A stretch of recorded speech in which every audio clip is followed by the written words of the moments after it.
Hello, welcome to my talk on quantum gravitational predictions in inflationary scalar-tensor theories. I would like to, in the next few minutes, I would like to tell you a little bit about quantum gravity, how it is not just an academic exercise, but can actually be used to make quantum gravitational predictions, and how I've used it in inflationary scalar-tensor theories in order to give a prediction for the cosmological observables. So I first want to go through the outline of my talk. First, I will tell you a little bit about quantum gravity, what are the different kinds of quantum gravity, and one in particular. Then I will say a little bit about cosmology and inflation and scalar-tensor theories of gravitation, and how they fit into the quantum gravitational approach. And finally, I will mention how you can use the formalism of quantum gravitation, quantum geometrodynamics, in order to give predictions for the cosmological observables. And then I will conclude. So, because gravity is a relatively weak force compared to all the interactions, there is very little experimental guidance that can help us understand and probe the quantum nature of gravity. And as a result, there are a lot of candidate theories, and I've listed some of them here. And what I want to focus on is the formalism of quantum geometrodynamics, which is a dynamical theory of spatial metrics. What do I mean by a spatial metric? Well, in space-time, in general relativity, you have space and time united in the single dynamical object called space-time, but time does not really carry the same meaning that it has in Newtonian mechanics, where it is an absolute evolution parameter. It is a part of space-time and therefore is intrinsic to GR rather than extrinsic. So that makes it a bit difficult to talk about evolution, and instead you have to reformulate your space-time so that you can distinguish an evolutionary parameter that you can use in Hamiltonian formulation. And Hamiltonian formulation is important because quantum geometrodynamics is based on the Hamiltonian formulation of GR. So the way you can go about this is by considering a spatial manifold, which you can embed, so a spatial universe in this sense, which you can embed in space-time at a given moment in time. This generates a family of embeddings with a single parameter, and that parameter can then be used to describe the evolution of a spatial manifold over time. So in this particular diagram, you can see the space-time M here. Here you can see a spatial universe, and this phi generates, or this phi represents an embedding where this space sigma hat, can be embedded at a given time sigma t. So sigma t is the embedding, but that is evaluated at a particular time t. So this embedding is not unique because general relativity has what's called a diffeomorphism invariance, and this diffeomorphism invariance leads to gauge redundancies, which constrain the dynamics of the system. So that is not something, or this actually allows you to perform a quantization, which I will get to now. So the constraints are most easily seen in the so-called ADM decomposition, where time evolution is split in spatial and temporal components. So here you see a point P of t, so a point at the time t, and its corresponding point P at the time t plus delta t, and the vector connecting P of t to P of t plus delta t is decomposed into a spatial part and a temporal part. And the components of these spatial and temporal parts are respectively the shift vector and the lapse function.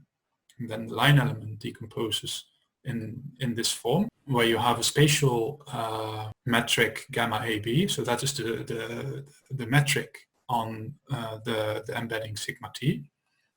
and the lapse function and the shift vector. So if you have a matter field phi and the spatial metric or the gravitational metric, then it turns out that under this decomposition, not all the degrees of freedom are dynamical. This is a result of the coordinate invariance. So the only dynamical fields are gamma, AB, and phi. And the lapse function and the shift vector actually are constraint fields. And that is most evident if you write down the action in the Hamiltonian form, where the Hamiltonian is a series of constraints which have to vanish identically. So these constraints can then be quantized, or the system can then be quantized in a procedure that is originally developed by Dirac, where you impose a Schrödinger equation, and the constraints are then auxiliary conditions on the wave function of the system. So the first of these conditions is the Wille-de-Wit equation, and the second of these conditions is called the momentum constraint. So there is a physical interpretation to all of these constraints, all relating to coordinate invariance.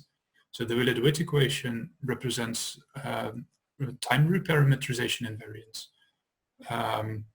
and the momentum constraint represents invariance on the spatial diffeomorphisms. So the Wille-de-Wit equation is the most important of these equations in practical applications, because you can see that this already has the form of a Schrödinger equation where the time is absent. The wave function does not depend on any external time parameter or any time parameter at all. And this is important. And in any non-relativistic limit or in any classical limit, you have to somehow recover time. That is also one of the things that I want to show later on in the presentation. So I want to apply this formalism to cosmology, and in particular, I want to do this in the inflationary epoch, where quantum gravitational corrections are expected to be present and maybe even dominant. So first I will talk a little bit about inflation, where I will first focus on the scalar fluctuations, where the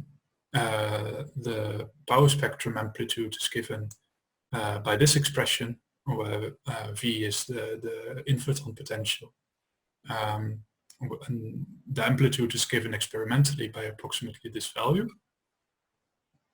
And the other scalar observables are the scalar spectral index, which can be given in the slow roll parameters eta and epsilon, and the tensor to scalar ratio, which is just given by the slow roll parameter epsilon. So then you can relate this to observations, these predictions, and that is given here in this diagram, where you can see that there is a slight favor. There is a class of models which is distinguished, which is called the ScalarTensor Theories. So that is what I briefly want to comment on next, what I mean by when I say a ScalarTensor theory. A ScalarTensor theory is a model that can be written in this form and is determined by these functions u, g, and v, where u is called the non-minimal coupling to gravity, g is the normalization of the kinetic energy, and v is the inflaton potential. One particular model that I want to highlight is the model of Higgs inflation, where these functions have these particular forms. So u is just a Planck mass plus some quadratic function, g is identically equal to 1, and v is equal to the Mexican head potential of particle physics, which allows you to do all the stuff that you know from the LHC. And this is just one model that I want to highlight. There are many more models, such as FFR theory, Ondesky theory. There are many more, but all of them have this particular form. Then back to the Wille-de-Wit equation. So you start the analysis. So the full Wille-de-Wit equation is very difficult to, or even impossible, almost impossible to solve analytically. So what you do in order to solve it is you expand it around homogeneous and isotropic Friedmann-Lemaitre, Robertson, Walker metric, and then it has this particular form.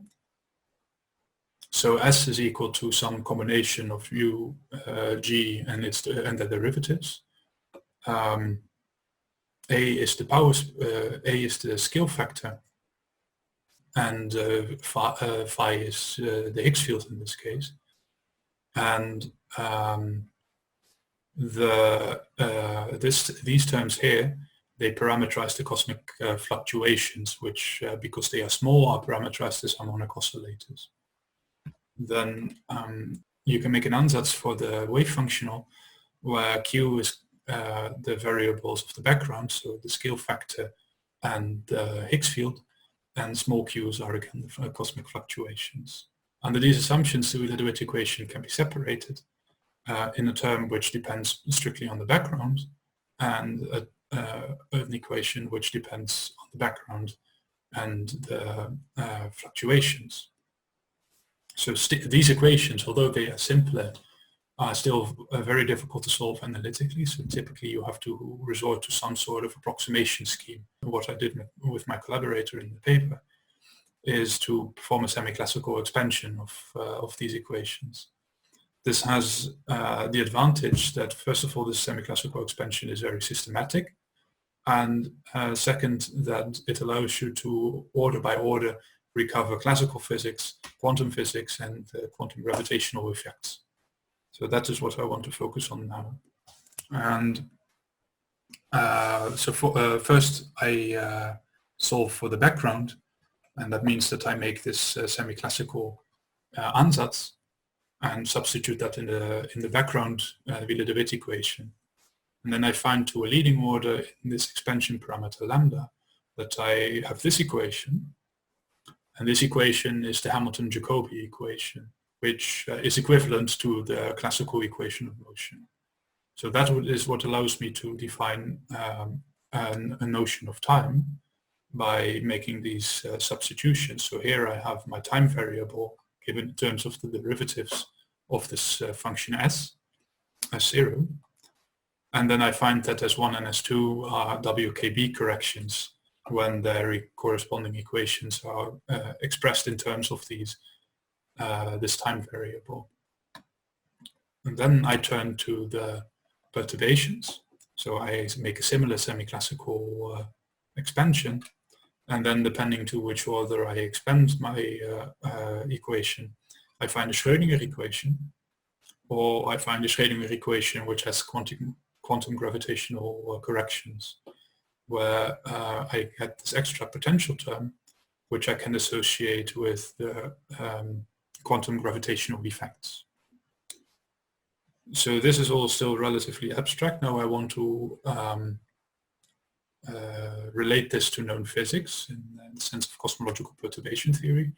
And that I can do by first writing out the Hamiltonian of an harmonic oscillator. And an harmonic oscillator, we know how to solve. That is given by a Gaussian, normalized Gaussian, where the only degree of freedom is contained within this omega, this Gaussian width, and that satisfies this equation. And so this small omega is again the frequency of the harmonic oscillator, which is given in terms of this, where this function z is entirely determined by the particular scalar-tensor theory that we consider. So, for example, Higgs inflation or f of r.